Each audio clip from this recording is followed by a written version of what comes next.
পবিত্র ও মহিমান্বিত সেই আল্লাহ তাআলা, যিনি তাঁর এক বান্দাকে রাতের বেলায় মসজিদে হারাম থেকে মসজিদে আকসায় নিয়ে গেলেন, যার পারিপার্শ্বিকতাকে আমি আগেই বরকতপূর্ণ করে রেখেছিলাম, যেন আমি তাকে আমার অদৃশ্য জগতের কিছু নিদর্শন দেখাতে পারি। মূলত সর্বশ্রোতা ও সর্বস্রষ্টা তো স্বয়ং তিনি। আমি মূসাকেও কিতাব দিয়েছি। আমি এই কিতাবকে বনী ইসরায়েলের হেদায়েতের উপকরণ বানিয়েছিলাম। আমি আদেশ দিয়েছিলাম, আমাকে ছাড়া অন্য কাউকে তোমরা নিজেদের কর্মবিধায়ক রূপে গ্রহণ করো না। তোমরা হচ্ছে সেসব লোকের বংশধর যাদের আমি নূহের সাথে নৌকায় আরোহণ করিয়েছিলাম। অবশ্যই সে ছিল আমার এক কৃতজ্ঞ বান্দা।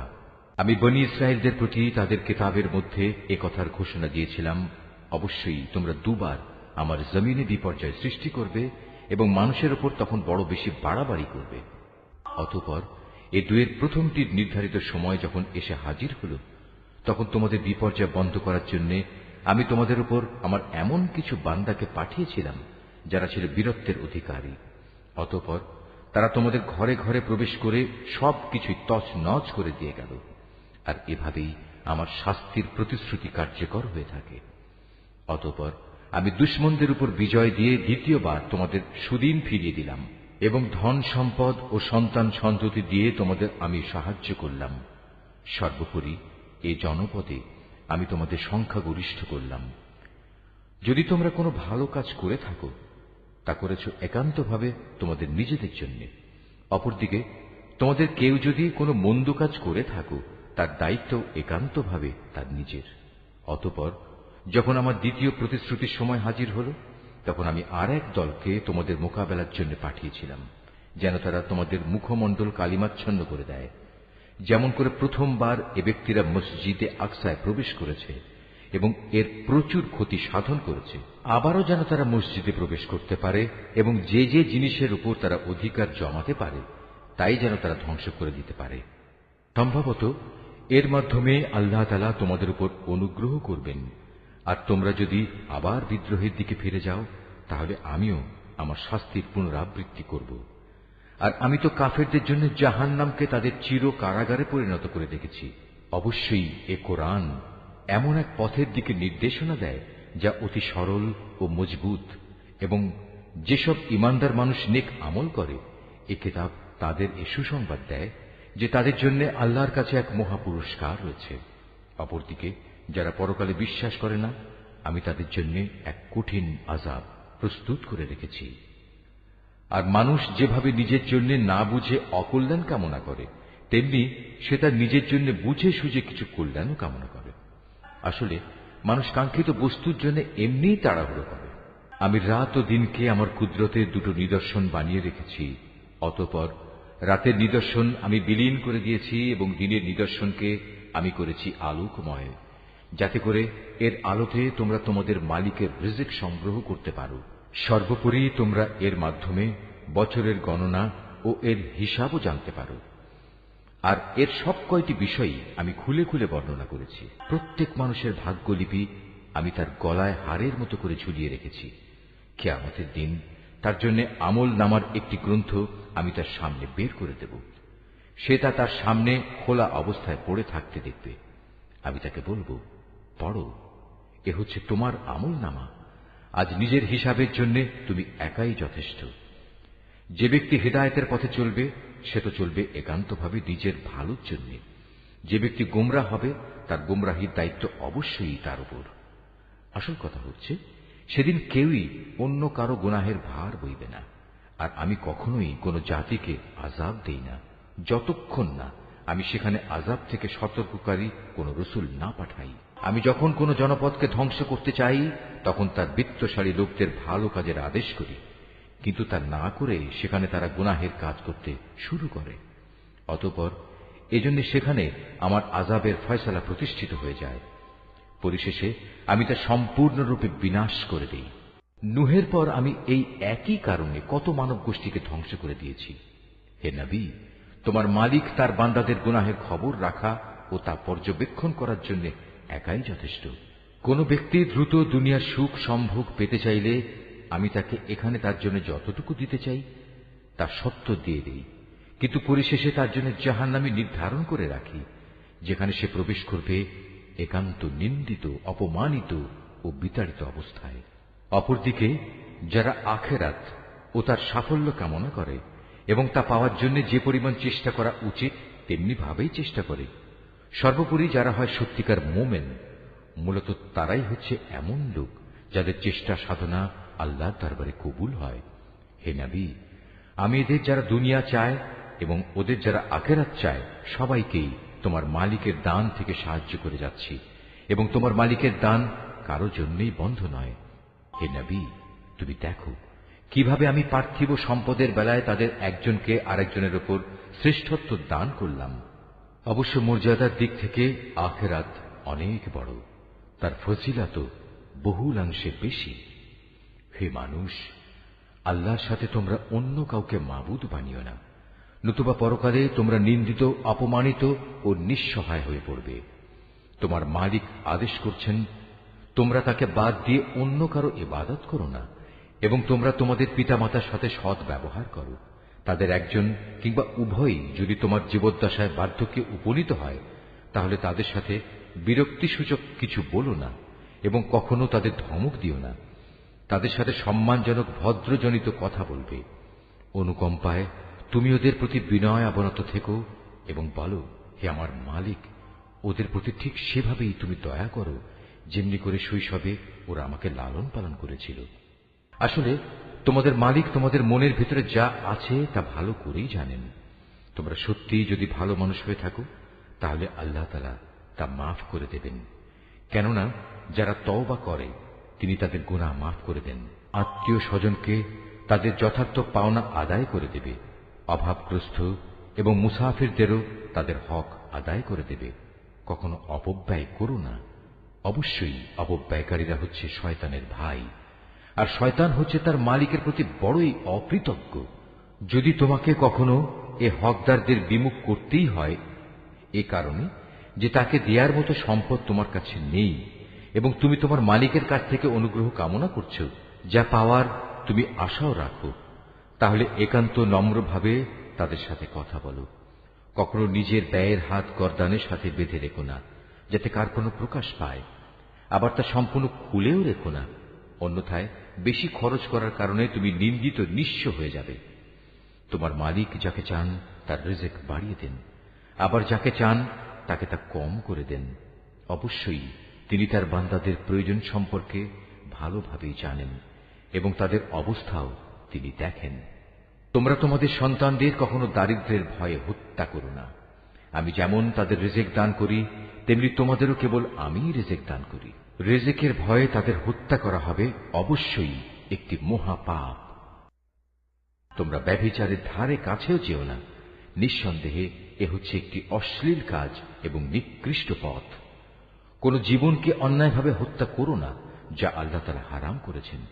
যে ব্যক্তিকে অন্যায়ভাবে হত্যা করা হয়, আমি তার উত্তরাধিকারীকে এ অধিকার দিয়েছি, সে চাইলে রক্তের বিনিময় দাবি করতে পারে, তবে সে যেন হত্যার প্রতিশোধ নেয়ার ব্যাপারে বাড়াবাড়ি না করে।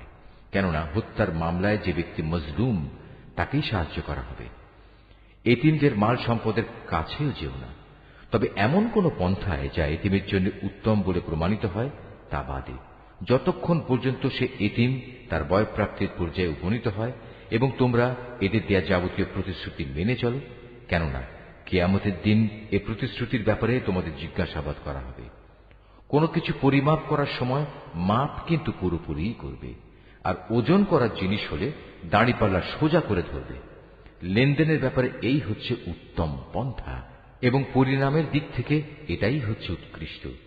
যে বিষয়ে তোমার কোনো জ্ঞান নেই, অযথা তার পেছনে পড়ো না। কেননা কিয়ামতের দিন কান, চোখ ও অন্তর এ সব কয়টির ব্যবহার সম্পর্কে তাকে জিজ্ঞেস করা হবে। আল্লাহর জমিনে কখনোই দম্ভ ভরে চলো না, কেননা যতই অহংকার করো না কেন, তুমি কখনোই জমিন বিদীর্ণ করতে পারবে না, আর উচ্চতায়ও তুমি কখনো পর্বত সমান হতে পারবে না। হে নবী, এগুলো সবই খারাপ কাজ। এর মন্দ দিকগুলো তোমার মালিকের কাছে একান্ত ঘৃণিত। তোমার মালিক ওহির মাধ্যমে যে প্রজ্ঞা দান করেছেন, এ হচ্ছে তার অন্তর্ভুক্ত, যা তোমার মালিক ওহির মাধ্যমে তোমার কাছে পাঠিয়েছেন। তুমি আল্লাহর সাথে অন্য আর কাউকে মাবুদ বানাবে না, অন্যথায় তুমি নিন্দিত, অপমানিত ও আল্লাহর অনুগ্রহ থেকে বঞ্চিত হয়ে জাহান্নামে নিক্ষিপ্ত হবে। এটা কেমন কথা? তোমাদের মালিক তোমাদের জন্য নির্ধারিত করেছেন পুত্র সন্তান আর নিজ ফেরেশতাদের কন্যা হিসেবে গ্রহণ করে নিয়েছেন। তোমরা সত্যিই আল্লাহ তাআলা সম্পর্কে একটা জঘন্য কথা বলে বেড়াচ্ছ। আমি কোরআনে এ কথাগুলো সবিস্তার বর্ণনা করেছি যাতে করে তারা এর থেকে কিছু শিক্ষা গ্রহণ করতে পারে, কিন্তু এই বিষয়টি তাদের ঈমানের প্রতি বিদ্বেষ ছাড়া আর কিছুই বাড়াল না। হে নবী, এদের তুমি বলো, যদি আল্লাহর সাথে আরো মাবুদ থাকত যেমন করে এ মুশরিক লোকেরা বলে, তাহলে অবশ্যই তারা এতদিনে আরশের মালিকের কাছে পৌঁছার একটা পথ বের করে নিত। মূলত এরা আল্লাহ তাআলা সম্পর্কে যা কিছু অবান্তর কথাবার্তা বলে তিনি তার চেয়ে অনেক পবিত্র, অনেক মহিমান্বিত। সাত আসমান, জমিন এ দুয়ের মাঝখানে যা কিছু মজুদ আছে তা সবই আল্লাহ তাআলার পবিত্রতা ও মহিমা ঘোষণা করছে। সৃষ্টিলোকে কোনো একটি জিনিসই এমন নেই যা তার প্রশংসা, পবিত্রতা ও মাহাত্ম্য ঘোষণা করে না, কিন্তু তাদের পবিত্রতা ও মহিমা ঘোষণা তোমরা অনুধাবন করতে পারো না। অবশ্যই তিনি একান্ত সহনশীল ও ক্ষমাপরায়ণ। হে নবী, যখন তুমি কোরআন পাঠ করো তখন তোমার ও যারা পরকালের উপর বিশ্বাস করে না তাদের মাঝে আমি একটি প্রচ্ছন্ন পর্দা এঁটে দিই। আমি তাদের অন্তরের উপর এক ধরনের আবরণ রেখে দিই, ওদের কানে এনে দিই বধিরতা, যাতে করে ওরা তা উপলব্ধি করতে না পারে। তাই তুমি দেখবে যখন তুমি কোরআনে এক আল্লাহ তাআলার কথা স্মরণ করতে থাকো তখন তারা তোমার কাছ থেকে সরে পড়ে। আমি ভালো করেই জানি যখন ওরা কান পেতে তোমার কথা শোনে, তখন ওরা কান পেতে কি কথা শোনে আমি এও জানি।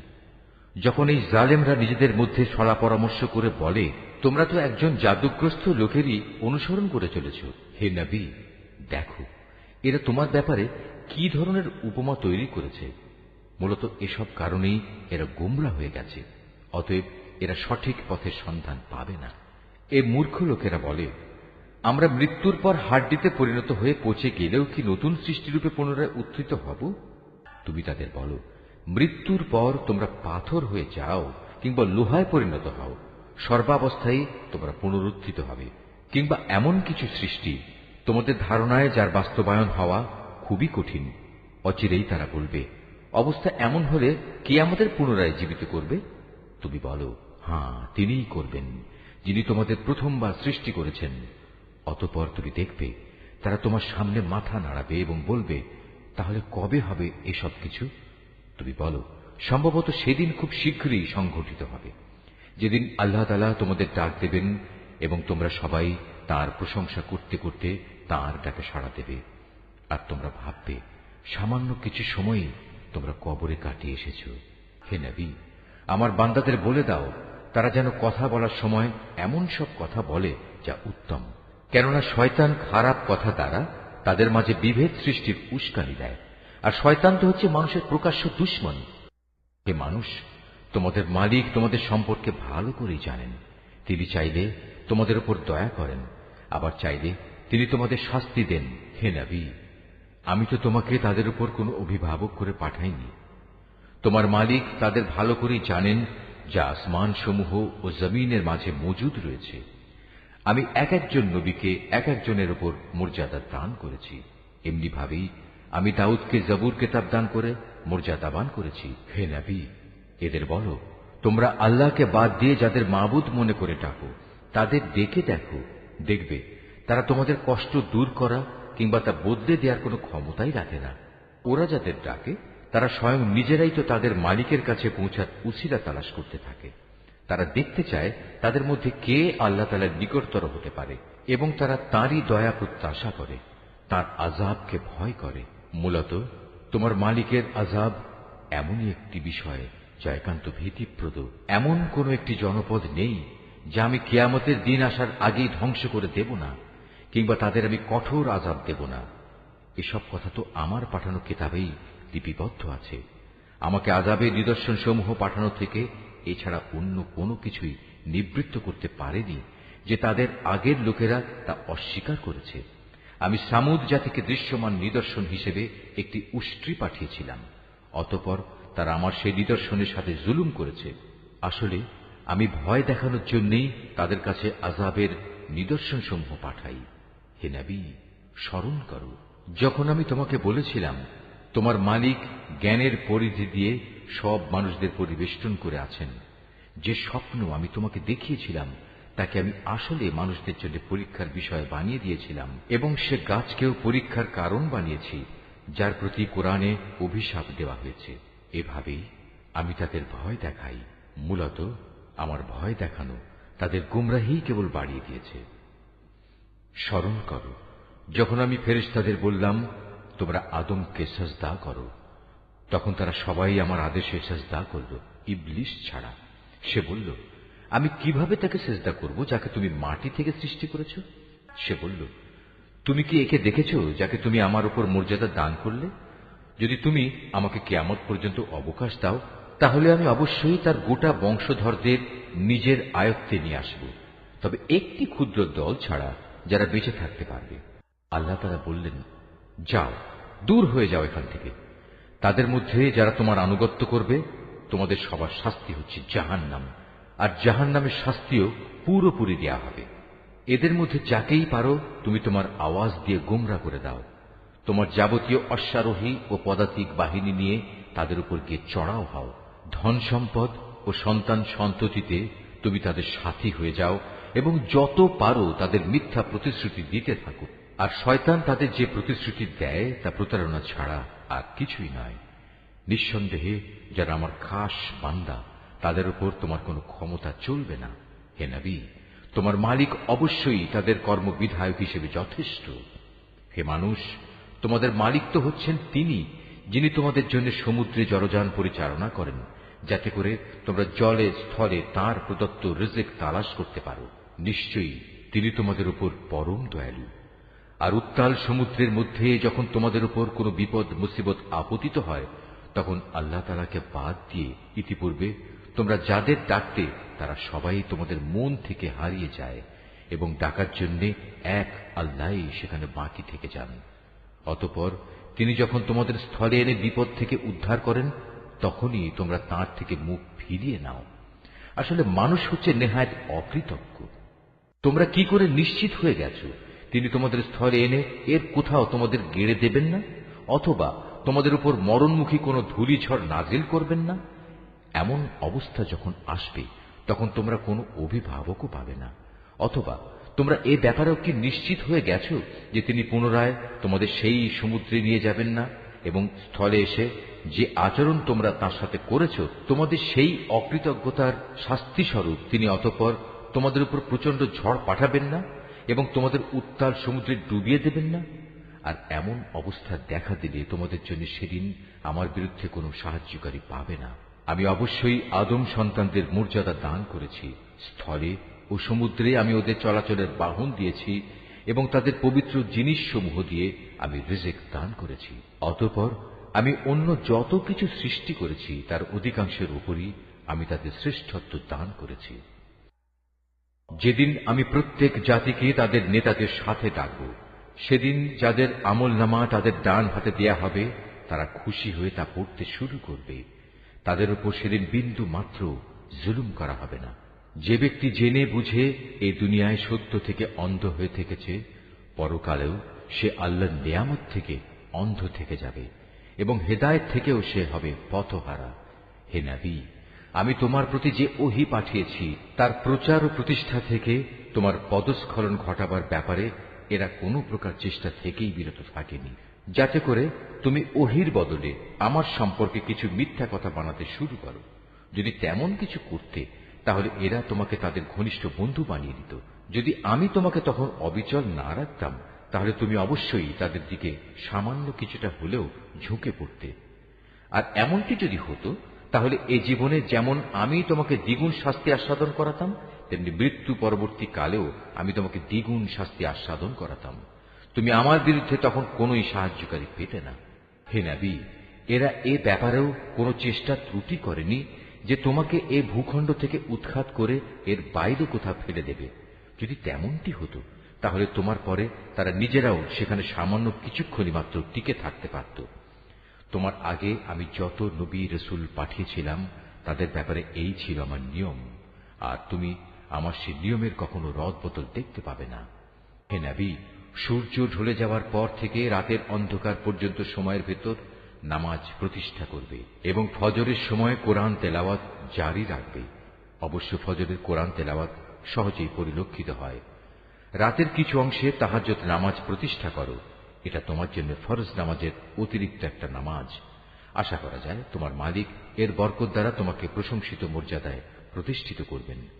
তুমি বলো, হে আমার মালিক, যেখানেই আমাকে নিয়ে যাও না কেন, তুমি আমাকে সত্যের সাথে নিয়ে যাও, এবং যেখান থেকেই আমাকে বের করো না কেন, সত্যের সাথেই বের করো, এবং তোমার কাছ থেকে আমার জন্য একটি সাহায্যকারী রাষ্ট্রশক্তি প্রদান করো। তুমি ঘোষণা দাও, সত্য এসে গেছে এবং মিথ্যা চিরতরে বিলুপ্ত হয়ে গেছে। অবশ্য মিথ্যাকে বিলুপ্ত হতেই হবে। আমি কোরআনে যা কিছু নাজিল করি তা হচ্ছে ঈমানদারদের জন্য তাদের রোগের উপশমকারী ও রহমত, কিন্তু এ সত্ত্বেও তা জালেমদের জন্য ক্ষতি ছাড়া আর কিছুই বৃদ্ধি করে না। যখন আমি মানুষদের উপর কোন রকম অনুগ্রহ করি, তখন তারা কৃতজ্ঞতার বদলে আমার দিক থেকে মুখ ফিরিয়ে নেয় এবং নিজেকে দূরে সরিয়ে নিয়ে যায়। আবার যখন কোন রকম কষ্ট মুসিবত তাকে স্পর্শ করে, তখন সে একেবারে নিরাশ হয়ে পড়ে। নবী, এতে তুমি বলো, প্রত্যেক ব্যক্তি নিজ প্রকৃতির উপর কাজ করে যাচ্ছে। অতঃপর তোমাদের মালিক ভালো করে জানেন কে সঠিক পথের উপর রয়েছে। হে নবী, এরা তোমার কাছে জানতে চায় রূহ কি জিনিস। তুমি এদের বলো, রূহ হচ্ছে আমার মালিকের আদেশ সম্পর্কিত একটি বিষয়। আসলে সৃষ্টি রহস্য সম্পর্কে তোমাদের যা কিছু জ্ঞান দেয়া হয়েছে তা নিতান্ত কম। তারপরেও আমি তোমার প্রতি যে কতটুকু ওহী পাঠিয়েছি, যদি আমি চাইতাম তা অবশ্যই তোমার উপর থেকে প্রত্যাহার করে নিতে পারতাম। আর তেমন কিছু হলে তুমি আমার মোকাবেলায় কোনোই সাহায্যকারী পেতে না। কিন্তু এটা হচ্ছে তোমার মালিকের একান্ত দয়া, এতে কোনো সন্দেহ নেই। তোমার উপর তার অনুগ্রহ অনেক বড়। তুমি তাদের এও বলো, যদি সব মানুষ ও জিন এ কাজের জন্য একত্রিত হয় যে তারা এ কোরআনের অনুরূপ কোনো কিছু বানিয়ে আনবে, তাতেও তারা এর মতো কিছু তৈরি করে আনতে পারবে না। যদিও এ ব্যাপারে তারা একে অপরের সাহায্যকারী হয়, তবুও নয়। আমি কোরআনের মধ্যে মানুষদের বোঝানোর জন্য বহু উপমা দ্বারা হেদায়েতের বাণী বিশদভাবে বর্ণনা করেছি, কিন্তু অধিকাংশ মানুষই তা অমান্য না করে ক্ষান্ত হল না। এরা বলে, কখনোই আমরা তোমার উপর ঈমান আনব না যতক্ষণ না তুমি আমাদের জন্য এই জমিন থেকে এক প্রস্রবণ ধারা প্রবাহিত না করবে, কিংবা তোমার জন্য খেজুরের অথবা আঙুরের একটি বাগান তৈরি হবে এবং তাতে তুমি অসংখ্য নদী নালা বইয়ে দেবে, অথবা যেমন করে তুমি কিয়ামত সম্পর্কে বলো সে অনুযায়ী আসমানকে টুকরো টুকরো করে আমাদের উপর ফেলে দেবে, অথবা স্বয়ং আল্লাহ তাআলা ও তার ফেরেশতাকে আমাদের সামনে এনে দাঁড় করিয়ে দেবে, কিংবা থাকবে তোমার কোনো স্বর্ণ নির্মিত ঘর, অথবা তুমি আরোহণ করবে আসমানে। কিন্তু আমরা তোমার আকাশে চড়ার ঘটনাও বিশ্বাস করব না যতক্ষণ না তুমি সেখান থেকে আমাদের জন্য একটি কিতাব নিয়ে আসবে যা আমরা পড়তে পারব। হে নবী, তুমি এদের শুধু এটুকু বলো, মহান পবিত্র আমার আল্লাহ তাআলা, আমি তো কেবল তাঁর পক্ষ থেকে একজন মানুষ, একজন রাসূল বই, কিছুই নই। যখনই মানুষদের কাছে আল্লাহ তাআলার কাছ থেকে হেদায়েত আসত, তখন তাদের ঈমান আনা থেকে এছাড়া অন্য কোনো জিনিসই বিরত রাখেনি যে তারা বলতো, আল্লাহ তাআলা আমাদের মতো একজন মানুষকে কি নবী করে পাঠালেন? হে নবী, তুমি তাদের বলো, যদি এই জমিনে ফেরেশতারাই বসবাস করত এবং তারা এখানে নিশ্চিন্তভাবে ঘুরে বেড়াত, তাহলে অবশ্যই আমি তাদের জন্য আসমান থেকে কোনো ফেরেশতাকেই নবী করে পাঠাতাম। তুমি বলো, আমার এবং তোমাদের মাঝে আল্লাহ তাআলাই আমি মনে করি সাক্ষী হিসেবে যথেষ্ট। অবশ্যই তিনি তার বান্দাদের সম্পর্কে জানেন, তিনি তাদের সব আচরণও দেখেন। যাকে আল্লাহ তাআলা হেদায়েত দান করেন সেই মূলত হেদায়েত প্রাপ্ত হয়, আর যাকে তিনি গোমরাহ করেন এমন লোকদের হেদায়েত দানের জন্য হে নবী, তুমি আল্লাহ তাআলা ছাড়া আর অন্য কাউকেই সাহায্যকারী পাবে না।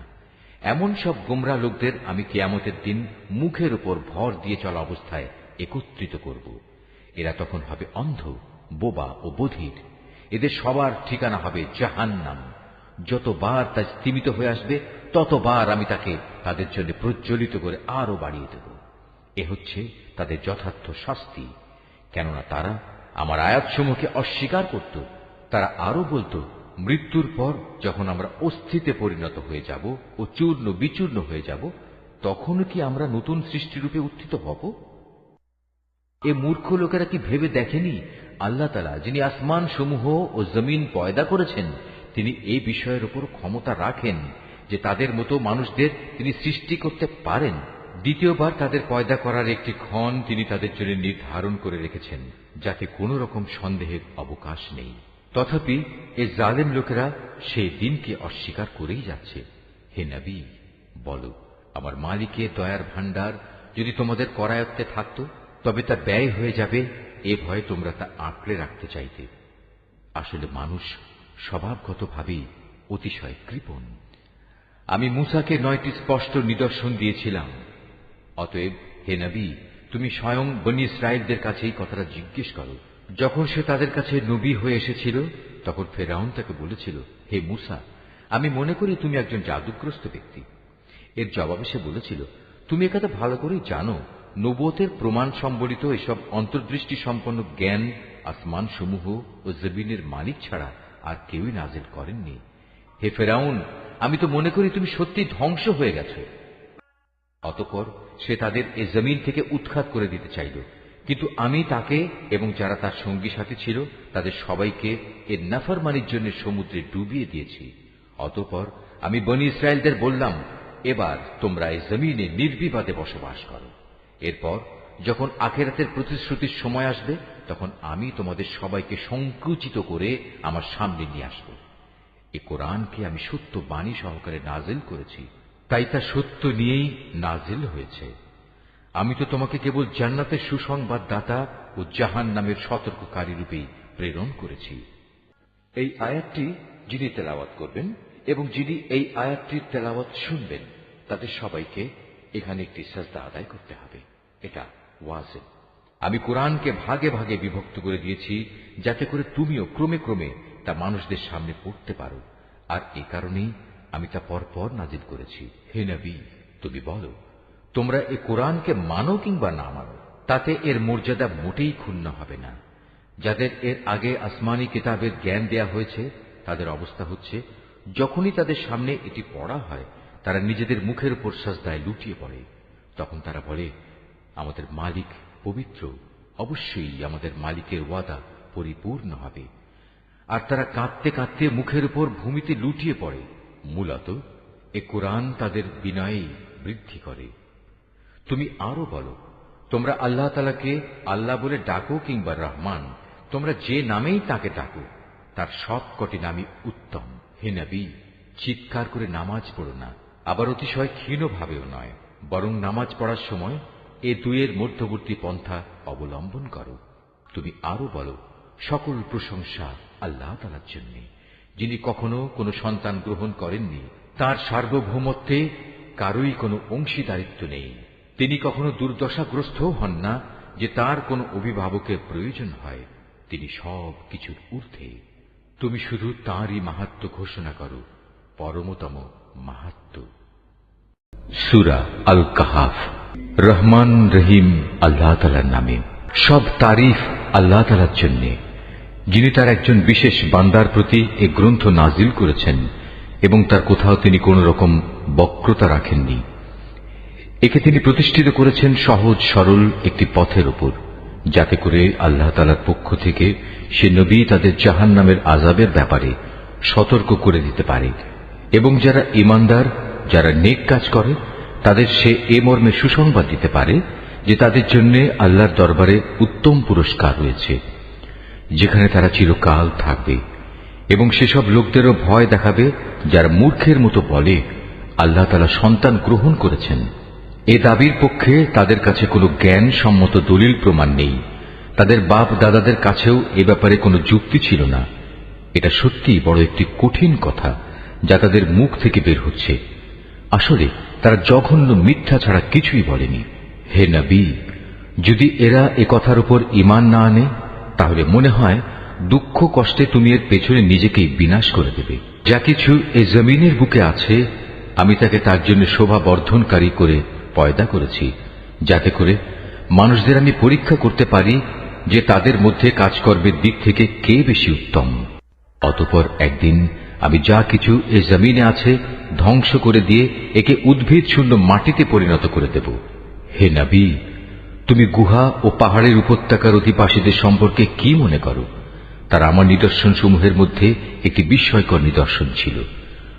ঘটনাটি এমন হয়েছিল, কতিপয় যুবক যখন গুহায় আশ্রয় নিল এবং আল্লাহর দরবারে এই বলে দোয়া করল, হে আমাদের মালিক, একান্ত তোমার কাছ থেকে আমাদের উপর অনুগ্রহ দান করো। আমাদের এই কাজকর্ম আঞ্জাম দেওয়ার জন্য তুমি আমাদের সঠিক পথ দেখাও। অতঃপর আমি গুহার ভেতরে তাদের কানে বহু বছর ধরে ঘুমের পর্দা লাগিয়ে রাখলাম। তারপর এক পর্যায়ে আমি তাদের ঘুম থেকে উঠিয়ে দিলাম, যাতে করে আমি একথা জেনে নিতে পারি তাদের দুদলের মধ্যে কোন দলটি ঠিক করে বলতে পারে যে তারা কতদিন সেখানে অবস্থান করেছিল। হে নবী, আমি তোমার কাছে তাদের বৃত্তান্ত সঠিকভাবে বর্ণনা করছি। মূলত তারা ছিল কতিপয় নওজোয়ান ব্যক্তি যারা তাদের মালিকের উপর ঈমান এনেছিল। আমি তাদের হেদায়েতের পথে এগিয়েও দিয়েছিলাম। আমি তাদের অন্তঃকরণকে ধৈর্য দ্বারা দৃঢ়তা দান করেছি। যখন তারা আল্লাহর পথে দাঁড়িয়ে গেল এবং ঘোষণা করল, আমাদের মালিক তো হচ্ছেন তিনি, যিনি আসমান সমূহ ও জমিনের মালিক। আমরা কখনো আল্লাহ তাআলা ছাড়া আর কাউকে ডাকব না। যদি আমরা এমন অযৌক্তিক কথা বলি তাহলে তা হবে মারাত্মক দিন বিরোধী কাজ। এরা হচ্ছে আমাদের স্বজাতির লোক, যারা তাকে বাদ দিয়ে অসংখ্য মাবুদের গোলামি গ্রহণ করেছে। তারা যদি সত্যবাদী হয় তাহলে তারা স্পষ্ট দলিল নিয়ে আসে না কেন? তার চাইতে বড় জালেম আর কে যে আল্লাহ তাআলার উপর মিথ্যা আরোপ করে? অতঃপর জোয়ানরা পরস্পরকে বলল, আল্লাহ তাআলা ছাড়া অন্যদের যারা মাবুদ বানায় তাদের কাছ থেকে তোমরা যখন বিচ্ছিন্ন হয়ে চলেই গেলে, তখন তোমরা এখান থেকে বের হয়ে বিশেষ একটি গুহায় গিয়ে আশ্রয় নাও। তোমাদের মালিক তোমাদের উপর তার রহমতের ছায়া বিস্তার করে দেবেন এবং তোমাদের বিষয়গুলো তোমাদের জন্য সহজ করে দেবেন। হে নবী, তুমি যদি সে গুহা দেখতে তাহলে দেখতে পেতে তারা তার মধ্যবর্তী এক প্রশস্ত চত্বরে অবস্থান করছে। সূর্য তার উদয়কালে তাদের গুহার দক্ষিণ পাশ দিয়ে হেলে যাচ্ছে, আবার যখন তা অস্ত যায় তখন তা গুহার বাম পাশ দিয়ে অতিক্রম করে। সূর্যের প্রখরতা কখনো তাদের কষ্টের কারণ হয় না। আসলে এ সবই হচ্ছে আল্লাহ তাআলার কুদরতের নিদর্শন। এসব নিদর্শনের মাধ্যমে আল্লাহ তাআলা যাকে হেদায়েত দান করেন সেই একমাত্র হেদায়েত প্রাপ্ত হয়, আর যাকে তিনি গোমরাহ করেন সে কখনো কোনো পথ প্রদর্শনকারী ও অভিভাবক পেতে পারে না। হে নবী, তুমি যদি দেখতে তাহলে তুমি তাদের ভাবতে তারা বুঝি জেগেই রয়েছে, যদিও তারা ছিল ঘুমন্ত। আমি তাদের কখনো ডানে কখনো বামে পরিবর্তন করে দিতাম। তাদের কুকুরটি গুহার সামনে তার হাত দুটি প্রসারিত করে পাহারারত অবস্থায় বসেছিল। তুমি যদি তাদের দিকে সত্যি উঁকি মেরে দেখতে তাহলে তুমি অবশ্যই তাদের কাছ থেকে পেছন ফিরে পালিয়ে যেতে এবং তাদের এ আজব দৃশ্য দেখে তুমি নিঃসন্দেহে ভয়ে আতঙ্কিত হয়ে যেতে। এভাবেই তাদের আমি ঘুম থেকে উঠিয়ে দিলাম, যাতে করে তারা তাদের অবস্থান সম্পর্কে নিজেরা পরস্পরে জিজ্ঞাসাবাদ করে। কথা প্রসঙ্গে তাদের মধ্যে থেকে এক ব্যক্তি বলল, বলতো তোমরা এ গুহায় কতকাল অবস্থান করেছ? তারা বলল, বড় জোর একদিন কিংবা তার চাইতেও কম সময় আমরা এখানে অবস্থান করেছি। অতঃপর যখন তারা একমত হতে পারল না তখন তারা বলল, তোমাদের মালিকই একথা জানেন তোমরা এ গুহায় কতকাল অবস্থান করেছ। এখন সে বিতর্ক রেখে বরং তোমরা তোমাদের একজনকে তোমাদের এ রৌপ্য মুদ্রা সহ শহরে পাঠাও। সে বাজারে গিয়ে দেখুক কোন খাবার উত্তম, সেখান থেকে কিছু খাবার তোমাদের কাছে নিয়ে আসুক। সে যেন বিচক্ষণতার সাথে কাজ করে এবং সে যেন কাউকেই তোমাদের ব্যাপারে কিছু জানতে না দেয়। যদি তারা তোমাদের সম্পর্কে জানতে পারে তাহলে তারা তোমাদের প্রস্তরাঘাত করে হত্যা করবে, কিংবা তোমাদের জোর করে তারা তাদের দিনে ফিরিয়ে নেবে। আর একবার তেমনটি হলে কখনোই তোমরা মুক্তি পাবে না। আর এভাবেই আমি একদিন তাদের ব্যাপার শহরবাসীদের জানিয়ে দিলাম, যাতে করে তারা একথা জানতে পারে মৃতকে জীবন দেওয়ার ব্যাপারে আল্লাহ তাআলার ওয়াদা আসলেই সত্য এবং কিয়ামতের আসার ব্যাপারেও কোন রকম সন্দেহ নেই। যখন তারা নিজেদের মধ্যে এ নিয়ে বিতর্ক করে যাচ্ছিল তখন কিছু লোক বলল, তাদের সম্মানে তাদের উপর একটি স্মৃতিসৌধ নির্মাণ করে দাও। আসলে তোমাদের মালিকই তাদের সম্পর্কে সর্বাধিক খবর রাখেন। অপরদিকে যেসব মানুষ তাদের কর্তব্য কাজের উপর বেশি প্রভাবশালী ছিল তারা বলল, স্মৃতিসৌধ বানানোর বদলে চলো আমরা তাদের উপর একটি মসজিদ বানিয়ে দেই। কিছু লোক বলে গুহার অধিবাসীরা ছিল 3 জন, ওদের মধ্যে চতুর্থটি ছিল ওদের পাহারাদার কুকুর। আবার কিছু লোক বলে তারা ছিল 5 জন, তাদের ষষ্ঠটি ছিল ওদের কুকুর।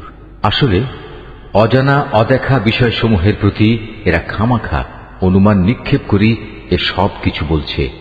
তাদের কেউ বলে ওরা ছিল 7 জন এবং অষ্টমটি ছিল তাদের কুকুর।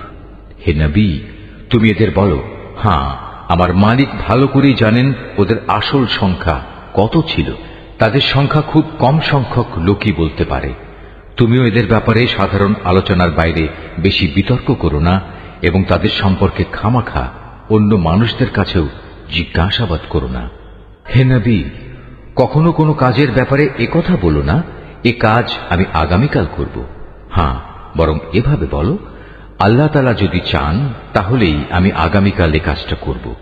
যদি কখনো কোনো কিছু ভুলে যাও তাহলে তোমার মালিককে স্মরণ করো এবং বলো, সম্ভবত আমার মালিক এ কাহিনীর চাইতে নিকটতর কোনো কল্যাণ দিয়ে আমাকে পথ দেখাবেন। তারা তাদের এ গুহায় কাটিয়েছে মোট 300 বছর। কেউ অবশ্য এর সাথে আরো 9 বছর যোগ করেছে। হে নবী, তুমি বলো, বস্তুত একমাত্র আল্লাহ তাআলাই সঠিক করে বলতে পারেন ওরা গুহায় কত বছর কাটিয়েছে।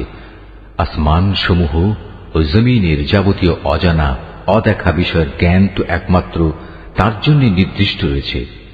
কত সুন্দর দ্রষ্টা তিনি, কত সুন্দর শ্রোতা তিনি। তিনি ছাড়া তাদের দ্বিতীয় কোনোই অভিভাবক নেই। আল্লাহ তাআলা নিজের কর্তৃত্ব ও ক্ষমতায় অন্য কাউকে কখনো শরীক করেন না। হে নবী, তোমার উপর তোমার মালিকের যে কিতাব নাজিল করা হয়েছে তা তুমি তেলাওয়াত করতে থাকো। তার কিতাবে বর্ণিত কথাবার্তা রদবদল করার কেউই নেই। তিনি ছাড়া তুমি আর কোনোই আশ্রয়স্থল পাবে না। হে নবী, তুমি নিজেকে সদা সেসব মানুষদের সাথে রেখে চলবে যারা সকাল সন্ধ্যায় তাদের মালিককে ডাকে। তারা একমাত্র তাঁরই সন্তুষ্টি কামনা করে এবং কখনো তাদের কাছ থেকে তোমার স্নেহের দৃষ্টি ফিরিয়ে নিও না।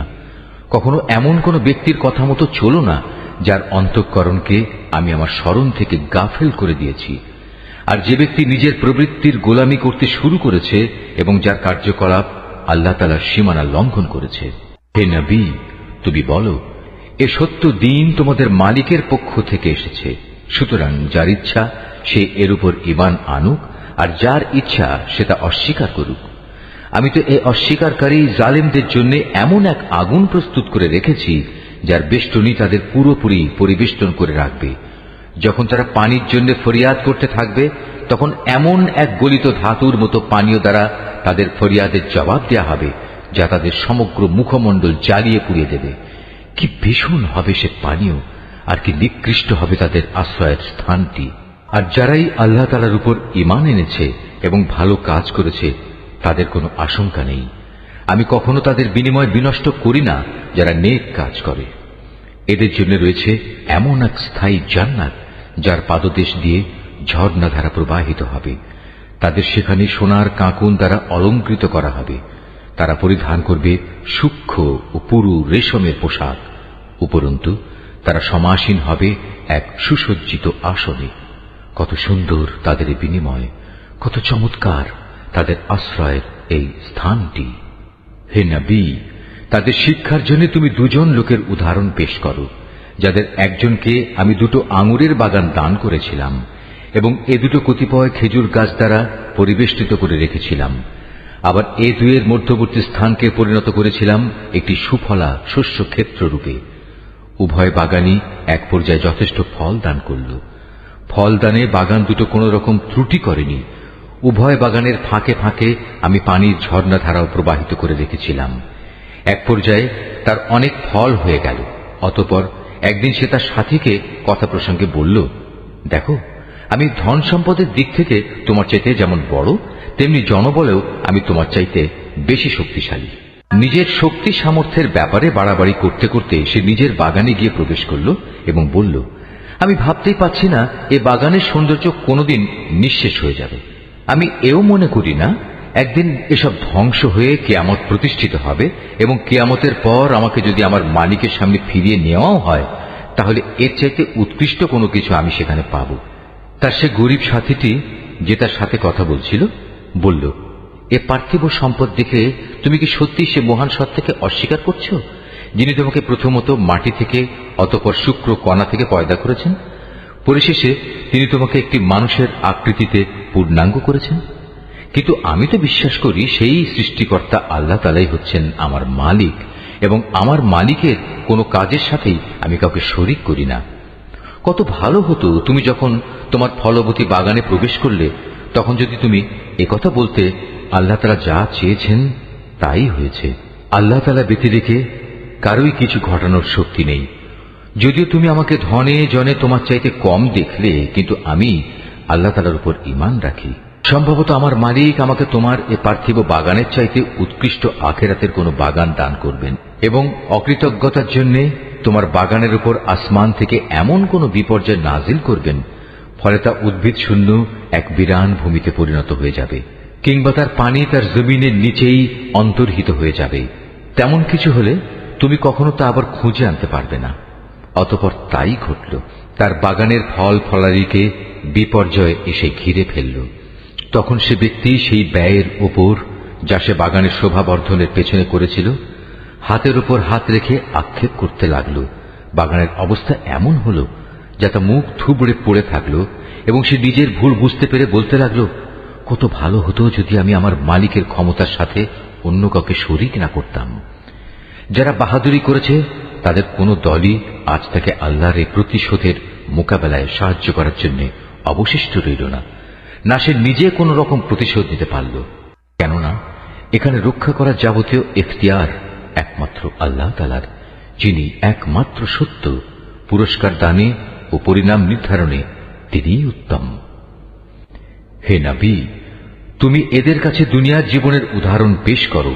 এই জীবনটা হচ্ছে এমন যেমন আমি আকাশ থেকে পানি বর্ষণ করি, যার কারণে জমিনের উদ্ভিদ ঘন সুশোভিত হয়ে ওঠে, অতঃপর এক সময় বাতাসটা উড়িয়ে নিয়ে ফেরে। মূলত আল্লাহ তাআলা সব কিছুর উপর প্রচন্ড ক্ষমতাবান। ধন সম্পদ ও সন্তান সন্ততি হচ্ছে তোমাদের পার্থিব জীবনের কতিপয় অস্থায়ী সৌন্দর্য মাত্র। চিরস্থায়ী হচ্ছে মানুষের নেক কাজ, আর তা হচ্ছে তোমার মালিকের কাছে পুরস্কার পাওয়ার জন্য অনেক ভালো। আর কোনো কল্যাণময় কিছু কামনা করতে গেলেও তা হচ্ছে উত্তম। যেদিন আমি পাহাড় সমূহকে চলমান করে সরিয়ে দেব এবং তুমি এই পৃথিবীকে দেখবে তা একটি শূন্য প্রান্তর, সেদিন আমি তাদের মানব কুলকে এক জায়গায় জড়ো করব, কোনো একজনকেও আমি বাদ দেব না। তাদের সবাইকে তোমার মালিকের সামনে সারিবদ্ধভাবে এনে হাজির করা হবে। অতঃপর আমি বলবো, আজ তো তোমরা সবাই আমার কাছে এসে গেছো, ঠিক যেমনি করে আমি তোমাদের প্রথমবার পয়দা করেছিলাম, কিন্তু তোমরা অনেকেই মনে করতে আমি তোমাদের দ্বিতীয়বার আমার কাছে হাজির করার জন্য কোনো সময়সূচি নির্ধারণ করে রাখিনি। অতঃপর তাদের সামনে আমল নামা রাখা হবে। তখন নাফরমান ব্যক্তিদের তুমি দেখবে, সে আমল নামায় যা কিছু লিপিবদ্ধ আছে তারা তার কারণে খুবই আতঙ্কগ্রস্ত থাকবে। তারা বলতে থাকবে, হায় দুর্ভাগ্য আমাদের, এ আবার কেমন গ্রন্থ! এ তো দেখছি আমাদের জীবনের ছোট কিংবা বড় প্রত্যেক বিষয়ের হিসাব রেখেছে। তারা যা কিছু করেছে তার প্রতিটি বস্তুই তারা সে গ্রন্থে মজুদ দেখবে। তোমার মালিক সেদিন কার উপর বিন্দুমাত্র জুলুমও করবেন না।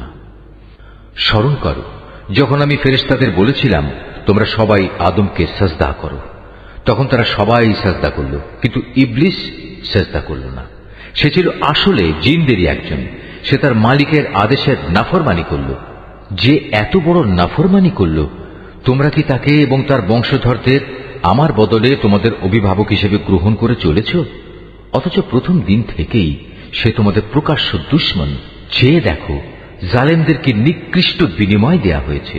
আকাশমণ্ডলী ও পৃথিবী সৃষ্টি করার সময় আমি তাদের কাউকে ডাকিনি, এমনকি স্বয়ং তাদের নিজেদের বানানোর সময়ও তো আমি তাদের ডাকিনি।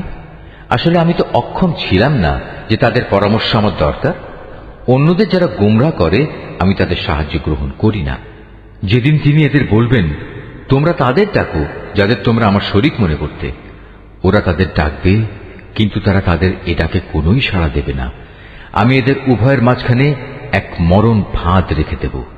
এ নাফরমান লোকেরা যখন আযাব দেখতে পাবে তখন তারা বুঝে যাবে তারা এক্ষুনি সেখানে গিয়ে পতিত হচ্ছে, আর একবার সেখানে পতিত হলে ওরা তা থেকে কখনোই মুক্তির পথ পাবে না।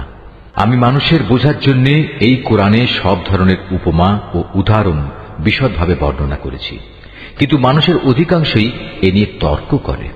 হেদায়েত যখন মানুষের সামনে এসে গেল, তখন ঈমান আনা ও গুনাহের জন্য তাদের মালিকের কাছে ক্ষমা চাওয়া থেকে তাদের কোন জিনিস বিরত রাখছে? তারা সম্ভবত পূর্ববর্তী মানুষদের অবস্থা তাদের কাছে এসে পৌঁছানোর কিংবা আমার আযাব তাদের সামনে এসে হাজির হবার অপেক্ষা করছে। আমি তো রসুলদের পাঠাই যে তারা মানুষদের জন্য জান্নাতের সুসংবাদবাহী ও জাহান্নামের সতর্ককারী হবে, কিন্তু যারা কুফরি করেছে তারা ছোটখাটো বিষয় নিয়ে ঝগড়া শুরু করে, যাতে তারা সত্যকে ব্যর্থ করে দিতে পারে। মূলত তারা আমার আয়াতসমূহকে এবং যেসব বিষয় দিয়ে তাদের জাহান্নাম থেকে সতর্ক করা হয়েছিল তাকে বিদ্রূপের বিষয়ে পরিণত করে নিয়েছে। তার চাইতে বড় জালেম আর কে আছে, যাকে তার মালিকের আয়াতসমূহ স্মরণ করিয়ে দেয়া হচ্ছে এবং সে এর থেকে মুখ ফিরিয়ে দিচ্ছে।